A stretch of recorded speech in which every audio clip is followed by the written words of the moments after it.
Welcome to Going Antiviral, the podcast for the IAS-USA, a professional continuing medical education organization focused on HIV and other viral diseases.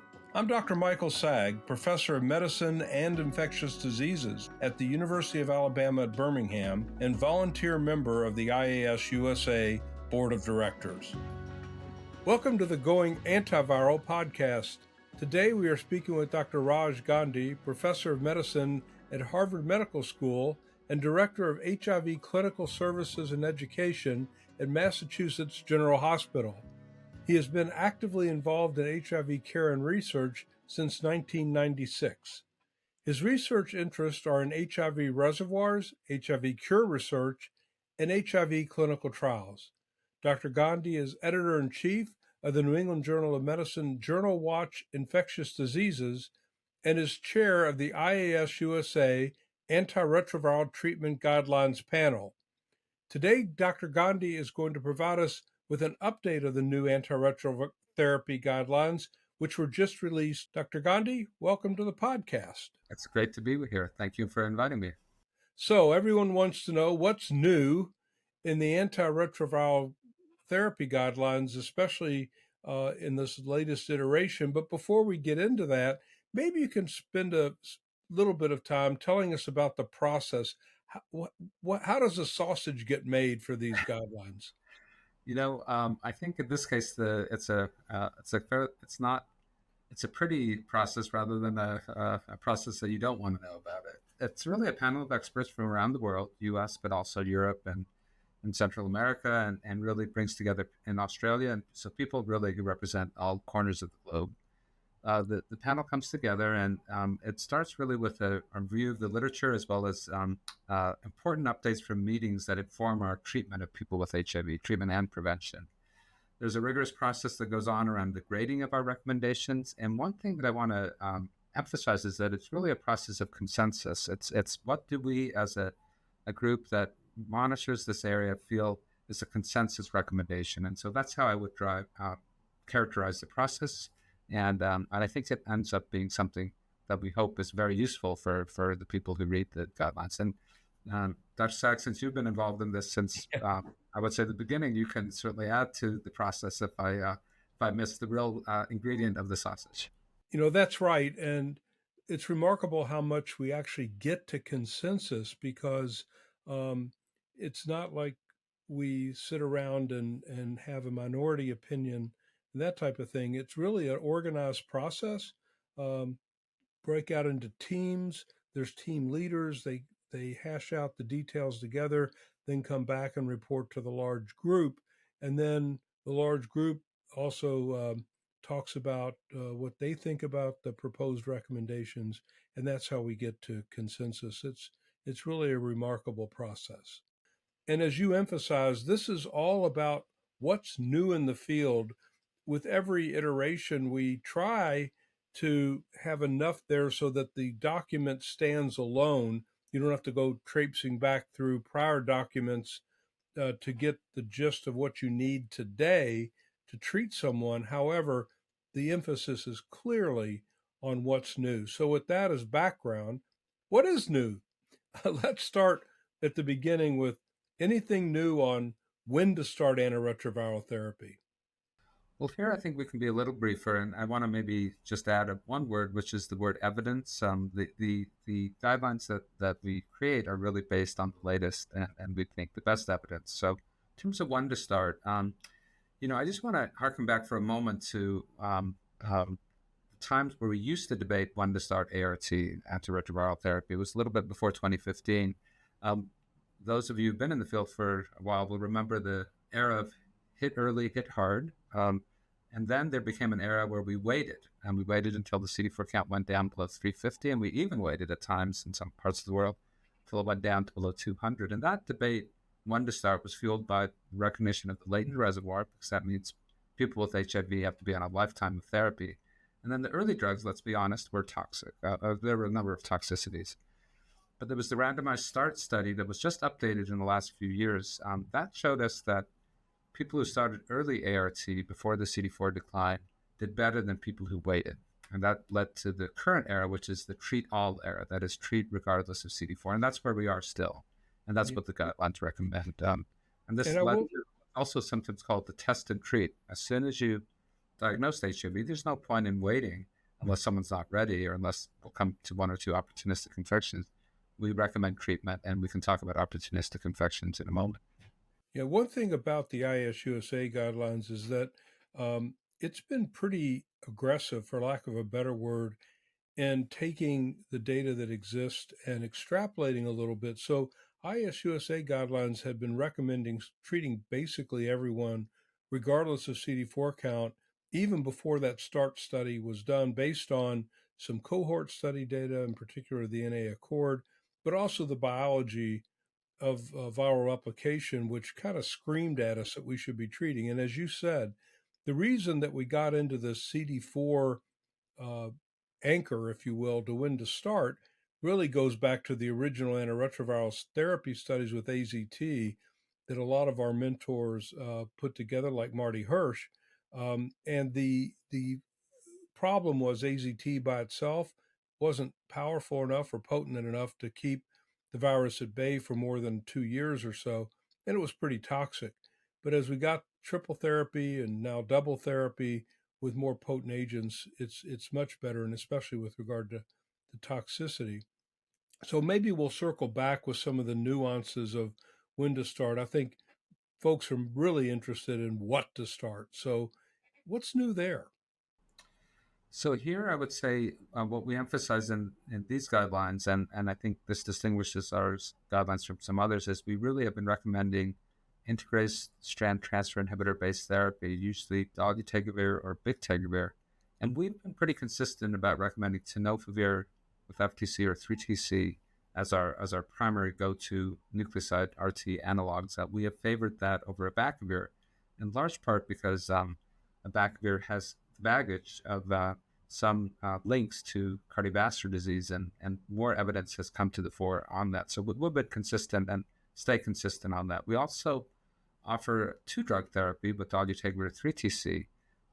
So those are, for most people, it's going to be a three-drug regimen or, in some instances, two-drug. Now, there are a couple of special circumstances it might be worth kind of emphasizing. If you have a patient who acquires HIV while getting cabotegravir long-acting PrEP, and we're going to talk about PrEP, then our guidelines would say start a boosted protease inhibitor with tenofovir and FTC. For pregnancy, this is one of the bigger changes. Maybe I'll emphasize this change. We're still recommending dolutegravir with FTC and TAF as our go-to for a person who's pregnant or in someone who's tried to conceive. But what's new this year is we have now more and more data for bictegravir FTC TAF during pregnancy. And so what we now say and explicitly is if you have a person who is found to be pregnant while they're on bictegravir FTC TAF, no need to switch. In fact, we would prefer that you not switch. We would recommend that you not switch because there's always a chance when you switch that people can lose control. So that's because we have more safety data with bictegravir, and we also know that it seems to get good drug levels with bictegravir. We do, though, say, and this is important, we, for the moment, say avoid two-drug therapy during pregnancy until we get more data, because we just don't have much during pregnancy. And Yeah, then the so last let's. thing that's new is injectable therapy. We said this last time, but now we have a good amount of data for people who are suppressed already, their viral load suppressed, with cabotegravir or rilpivirine every 2 months. And it's a really good option for people who are experiencing stigma or who just don't want to take a pill every day. Yeah. So let's circle back to abacavir. In addition to what you said about the cardiovascular long-term outcomes, you also have to check HLA-B5701 and make sure they don't have a hypersensitivity reaction. So that's kind of out. And this is the first time that abacavir was taken out of the so-called preferred or go-to initial regimen. So I think that's a step forward. Um, let's look a little bit more at some of these other agents. So um, we do go with bictegravir now, saying it's okay in pregnancy. Is it equal right now to start bictegravir and or dolutegravir in someone who shows up is newly diagnosed with the pregnancy? So what we say is that the body of evidence is still the greatest for dolutegravir. So if you have a person who is either pregnant or who is thinking that they want to conceive, we usually say talk to them about the safety data with dolutegravir, with TAF FTC, and in randomized trials that's been shown to be better actually than efavirenz in terms of its safety at the older drug. So that's our top regimen. But what we say now very clearly is if you have someone who you started on bictegravir FTC TAF, supposing they weren't pregnant, they weren't planning to conceive, and now they become pregnant, no need to switch because so it's just that kind of nuance as to when you're talking to them. So And wrapping up the what to start, sometimes folks come in and they're newly diagnosed with an opportunistic infection. What are we saying now about someone who has an OI, both in terms of when to start, but also what to start? So it depends a little bit on the OI. For almost every OI, we would say go ahead and start with it. As soon as you've started treatment for their OI, say they have pneumocystis and you start them on trimethoprim sulfa, as soon as you have them, underway for 3 or 4 days, they're tolerating the antibiotic and they're not having a side effect, then go ahead and start your HIV treatment, 3, 4, 5 days, not much more after starting the pneumocystis treatment, for example. And you can choose from all those same regimens that we talked about, the ones that we recommend for all. And that's true for almost every OI. In fact, there's certain OIs like progressive multifocal leukoencephalopathy or cryptosporidiosis where the treatment of the OI is antiretroviral therapy. So let's not forget that sometimes you have to use ART just to treat the OI.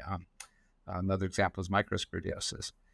The two things we do call out, which has been a topic of debate, is cryptococcal meningitis and tuberculous meningitis. Here, what we say is as soon as you've start the treatment for the meningitis, and as soon as you've got that under control, and that's usually about 2 weeks in or so, 2 to 4 weeks in, you've got the meningitis under control, then go ahead and start antiretroviral therapy. Don't wait too long because by definition, someone who's getting cryptococcal meningitis has a low CD4 count. You do not get cryptococcal meningitis without a low CD4. And we don't want people to get have the time that they're vulnerable to be too long. So about 2 to 4 weeks, closer to 2 weeks, I would say, for most people, as long as they get that cryptococcal meningitis under control. Yeah, and I think some of the controversy that you alluded to is that they're, to the credit of the investigators, have done some randomized controlled trials, especially for, say, cryptococcal meningitis, where they showed that waiting out to 4 weeks is really the way to go based on those studies. But when you dig into them a little bit, these are studies done mostly in sub-Saharan Africa, and for whatever reason, overall mortality in those studies is much higher than we observe in the United States, Canada, Europe, or Australia. And so that's been a little controversial. There was a cohort study out of the ART-CC that showed in a retrospective analysis that actually starting earlier, like you said, around 2 weeks, really did not have any adverse outcome. And in fact, was a little bit better than, at least in that study, than waiting longer. So I think how you described it is spot on. And that's in essence what the guidelines have said. TB, there was a study a long time ago, Jerry Friedland and others from the ACTG, that really kind of parsed it pretty finely in terms of when to start. But I think your rule of about 2 weeks applies well. An exception might be someone who has a very advanced infection, and you might start a little bit earlier there. In all of these cases, one thing we need to watch out for is the immune reconstitution inflammatory syndrome, or IRIS. So, what do you recommend to people when you start an ARV therapy, especially for PML, for MAC, for some of these others? What do you look for? Yeah, a good question. I mean, one thing to say about iris, obviously, what iris represents is when the immune system reconstitutes, when it comes, in some cases, roaring back, people's opportunistic condition can occasionally get worse. And so I do warn people, colleagues, as well as patients, if they have worsening, to let me know, because it's either they have some resistance to what we're treating their OI with, or it's this iris phenomenon where they appear to get worse before they get better. one thing that people used to worry about is that integrase inhibitors lower the viral load so quickly. They really do. They lower viral loads much more quickly than protease inhibitors and the non-nucleoside RT inhibitors. People used to worry that integrase inhibitors were more prone to cause IRIS, but it turns out when you look at it carefully, and there have been some randomized trials on this, it turns out that that's not true, and we shouldn't avoid integrase inhibitors just because of the concern about IRIS. Actually, probably the quicker you get the virus under control, the better it is for everything, really. Yeah. Sometimes we do need to use steroids, and I have done that. And people, once I've ruled out some other kind of resistance or some other OI, then we will use steroids, and that's been effective for most people. Right. And I think to your point about the lowering of the viral load, in fact, I think what we've learned over the last couple decades is that the virus is really the evil player here. And you have virus in hundreds of thousands of copies per mil in the bloodstream. When you treat, that goes towards zero or undetectable. And when you get the virus out of the way, then the immune system, in essence, wakes up, and then it starts to attack the pathogens, be it the JC virus and PML or some of these other pathogens. And as that happens, it makes it appear like the infection's getting worse, when ironically it's just the immune system getting engaged, and it can cause the symptoms. And steroids can be helpful, as you mentioned. Well, let's talk a little bit about when to change. In broad strokes, what are the rules here? So when to change, of course, the goal of antiretroviral therapy is to get that viral load down below 20 copies or at least below 200 copies. Once they're below 200 copies, they're no longer infectious to their sexual partners, for example. So once you've got them undetectable, they're untransmissible, the U equals U idea. And that's something not to forget to tell your patients. That's really important. It's such a relief once they know that they're not, going to put their loved ones at risk in terms of their sexual partners. So one scenario where we do change is in someone whose initial regimen doesn't get them down below 200 copies, and it usually takes a few months to get there. We do a resistance test, and we use that resistance test to help guide us in terms of choosing another regimen. The other time we'll change is if someone is on a regimen for which they are developing side effects, or if we're trying to simplify, get things a little bit more compact so that they aren't on as many drugs. And so those are, I would say, the two most common places when you're either dealing with resistance, a little bit less common than it used to be, or when you're trying to simplify. And the last time that I think we do simplify is in someone who wants injectable therapy. They just can't, taking a pill every day is either stigmatizing or they're finding it hard to remember. And that's where this every 2-month cabotegravir rilpivirine really is a game changer. So that is something that if we combine the two, there are some people who, for whatever reason, have difficulty with adherence to medications regularly, or they don't like the idea of taking pills and they take them irregularly. And you end up with a person who's been sort of churning through multiple different regimens because their virus has not been suppressed to, say, even below 1,000. And it's frustrating for the patient, it's frustrating for the provider.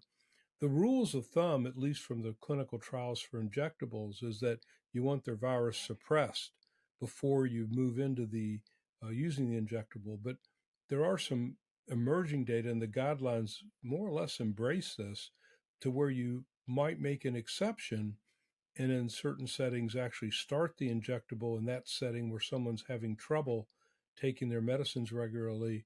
And you just start with the injectable, despite the fact the viral load could be even 100,000 copies.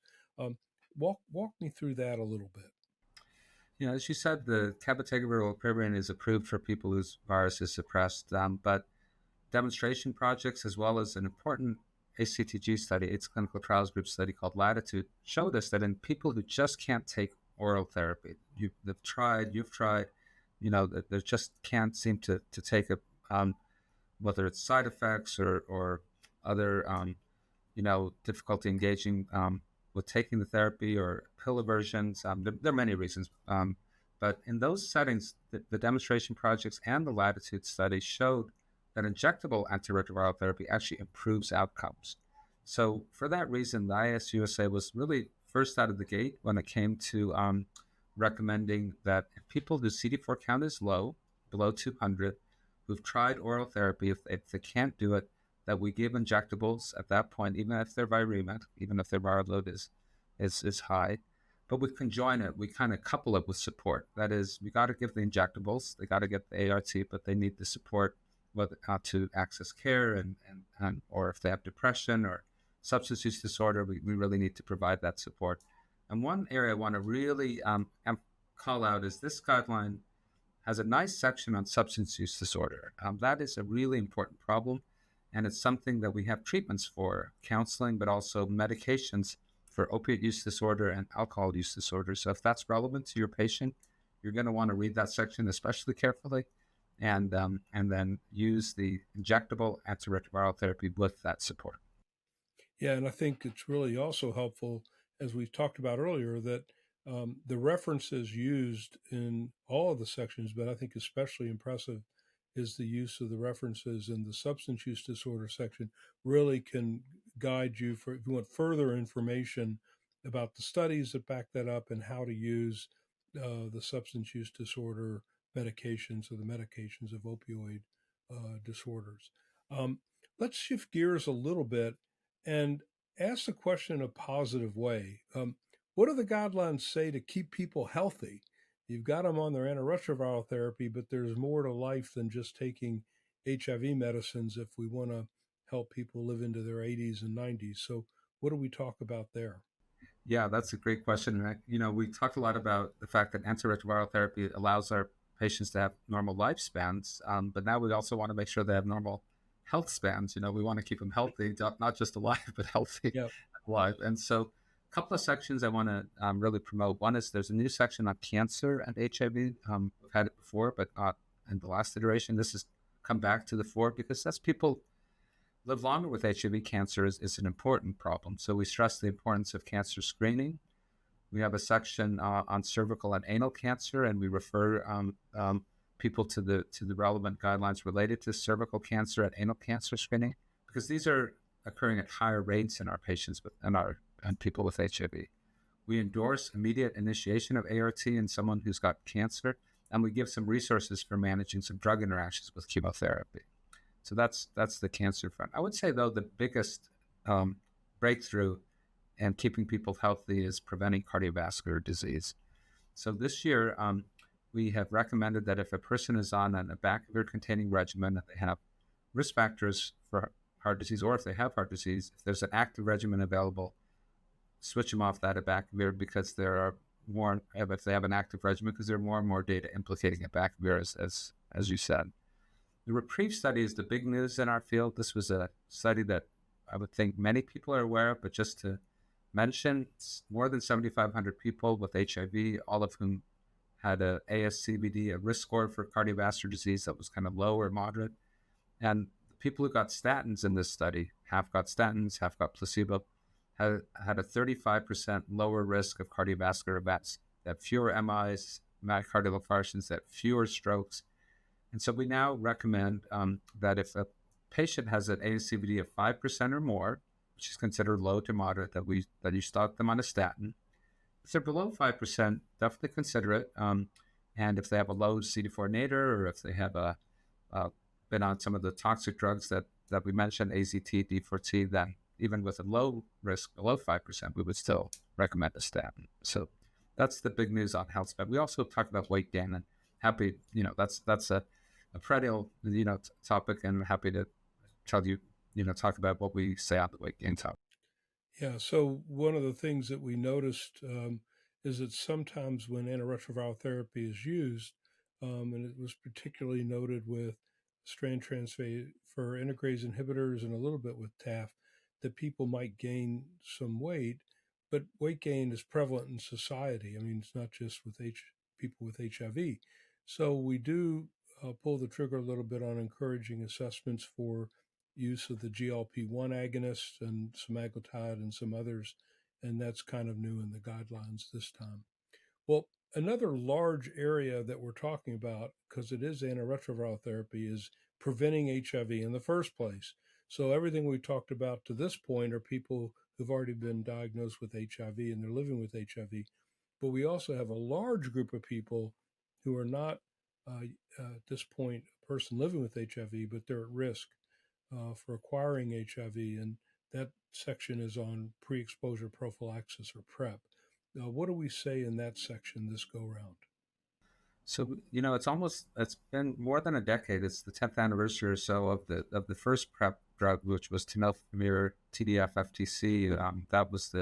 That kind of broke open this field, was the IPREC study, and so it's been 10 years, and we say PrEP is highly effective in preventing HIV, close to 100%.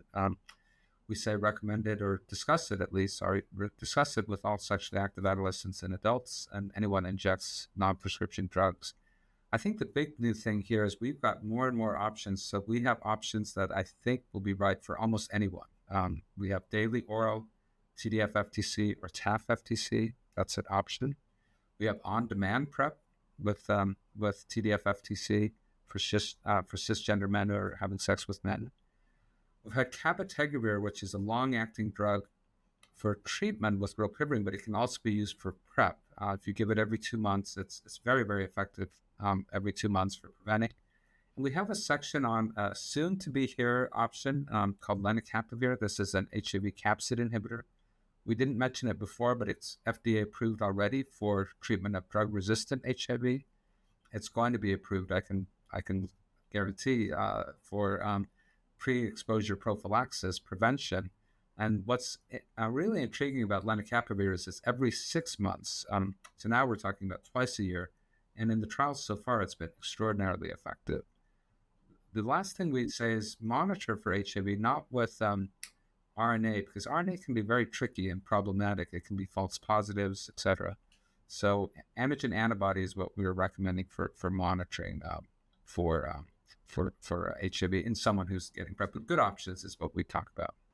So just to reiterate, the cabotegravir for PrEP is used by itself, not with rilpivirine, but for treatment, it's paired up with rilpivirine. So Yeah. cabotegravir by itself. And as you mentioned earlier, if somebody actually becomes infected with HIV while taking cabotegravir, we recommend using a protease inhibitor.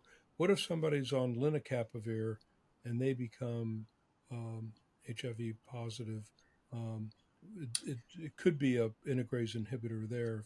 So we that's a good point, because lenacapavir being a capsid inhibitor, if one were to get HIV on lenacapavir, you should still have virus that's totally susceptible to integrase inhibitors. So we could use one of our go-to first line regimens in that instance.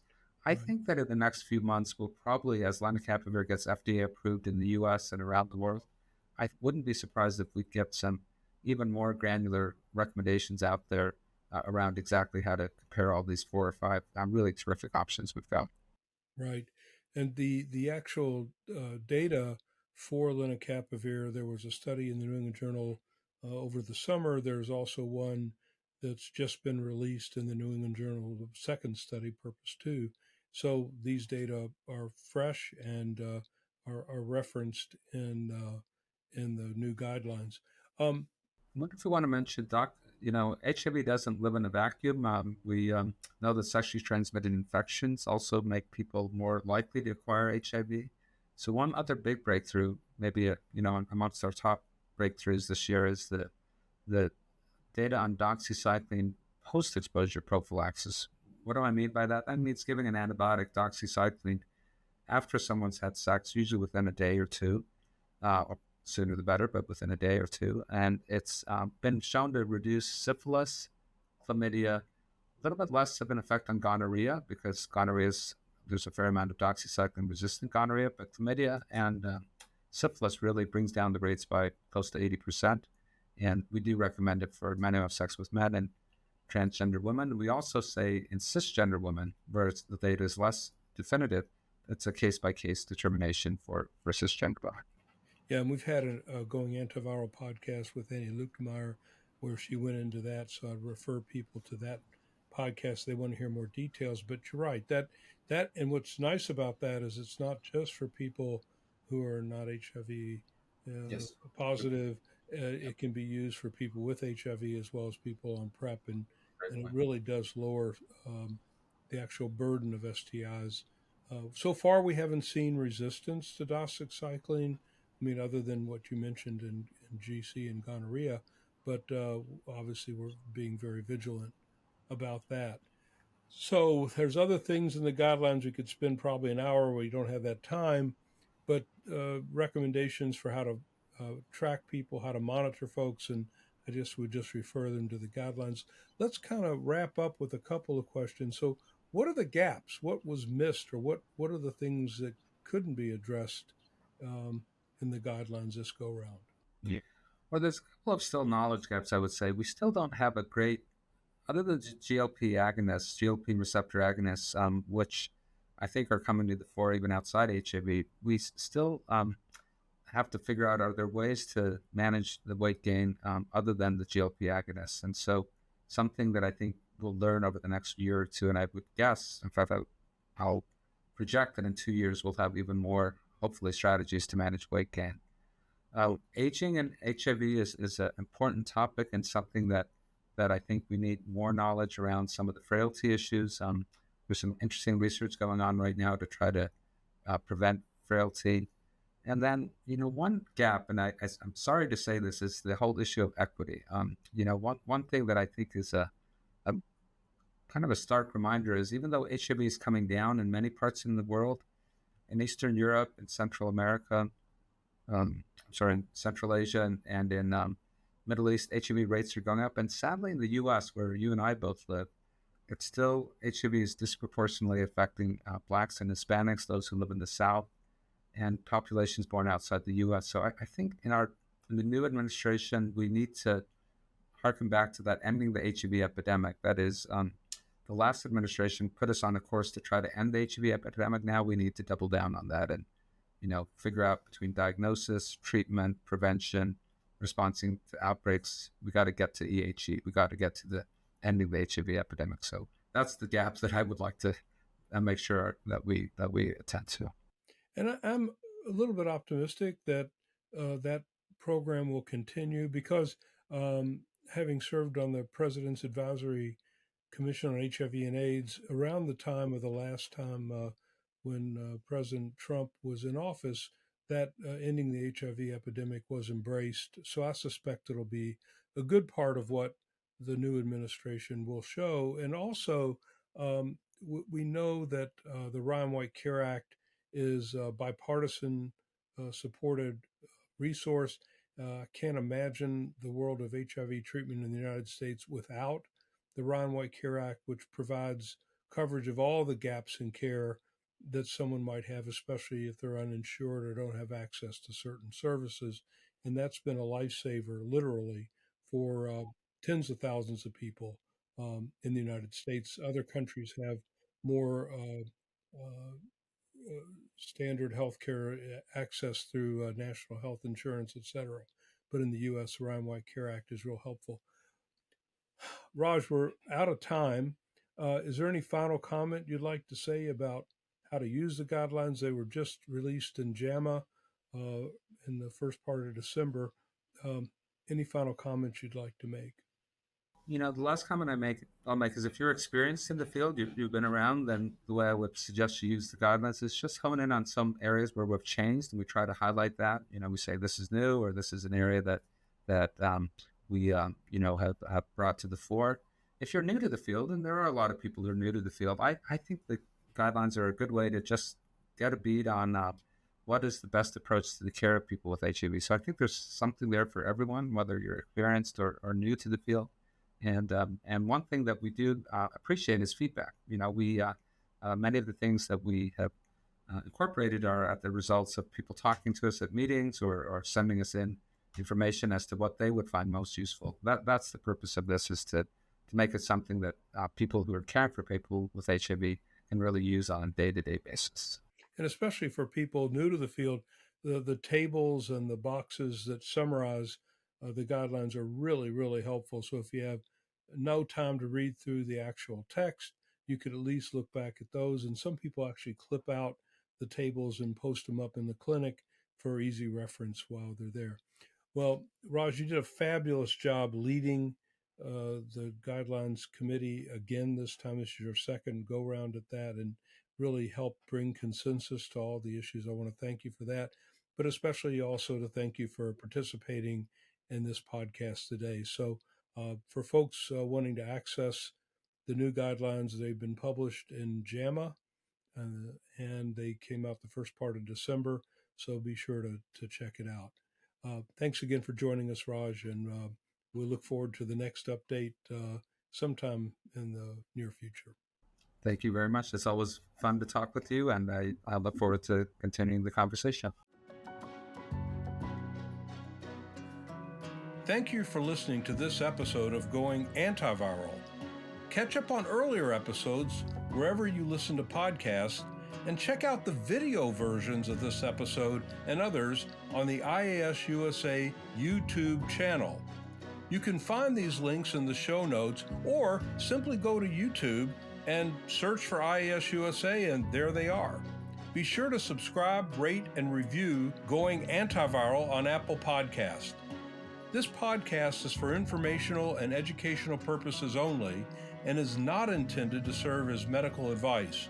Opinions expressed in this podcast do not necessarily reflect the opinions of the IAS-USA or its affiliates.